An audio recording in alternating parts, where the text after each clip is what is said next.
viewers and random Doctor Who fans, Donna Noble. Just Donna Noble. The swift kick in the backside that knew who needed. Finally, we were given a companion that wasn't swooning over the Doctor every 5 minutes.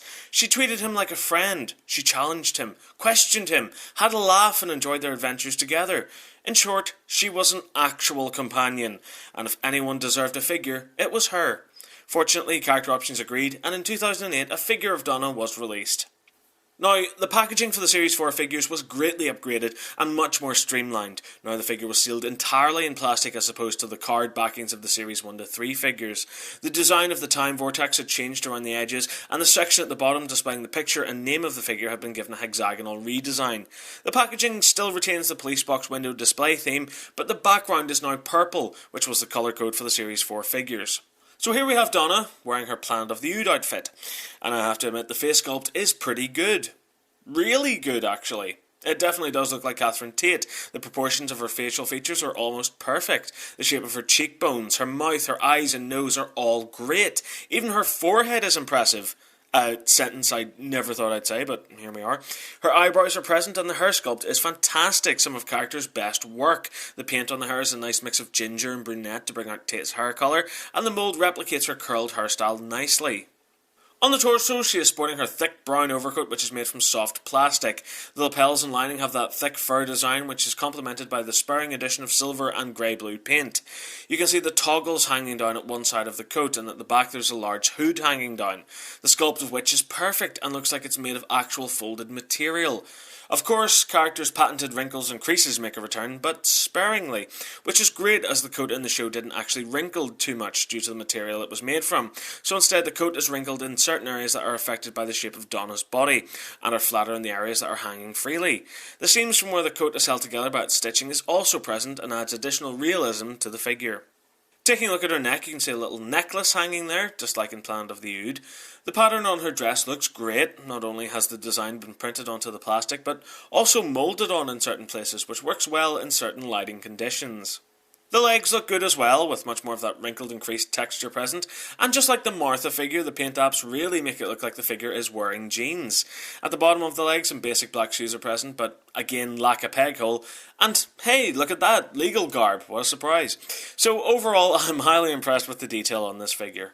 Taking a look at articulation, you would think that due to the hair sculpt the head would be locked in place, but due to it being made of a soft plastic, this allows the head to perform the 360 exorcist twist. The arms have a full 360 degree joint at the shoulder, another 360 at the bicep and tricep, a 90 degree bend at the elbow, and a full 360 joint on the wrist. Donna also has full 360 waist articulation. The legs can kick forward to 45 degrees, but can't do the splits due to the mould of the lower half of the dress. Fortunately, the legs can spin the full 360, and there's also a 90 degree joint at the knee. So for articulation, this figure's great. As for accessories, Donna doesn't come with anything, which is a little disappointing. I always like a figure to have an accessory in some form.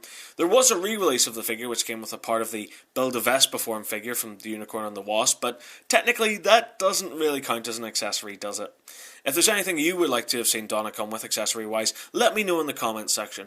Personally, I would have loved to have seen her with all that luggage and those hat boxes she takes on board the TARDIS at the end of Partners in Crime. So, overall, what do I think of this figure? Well, it's all kinds of excellent, plus being able to own a small plastic figure of Catherine Tate is never a bad thing. After all, I doubt a Lauren Cooper figure will ever enter production. The detail looks great, and the face sculpt is the closest to its real-life counterpart than any of the other companion figures. The articulation is fantastic and allows Donna to be put into various action poses when up on display. Honestly, of all of Donna's costumes, I wouldn't have picked the Planet of the Ood outfit for this figure. Don't get me wrong, it's a great outfit, but I would have preferred a Donna figure sporting that brown leather jacket look from the Stolen Earth and Journey's End, which is what she wore in all of the Series 4 promotional pictures. Additionally, how awesome would it have been to have seen a version of Donna released wearing her wedding dress from the end of Doomsday and The Runaway Bride? That would have been sweet. But, as it stands, we only ever got one version of Donna Noble in figure form, and with its brilliant attention to detail, just like Donna herself, it's a real diamond in the rough. So that does it for this review. Thank you very much for watching. I really hope you enjoyed it. If you did, there are countless more reviews online. Thank you again for watching, and remember to keep following the nerd. Goodbye.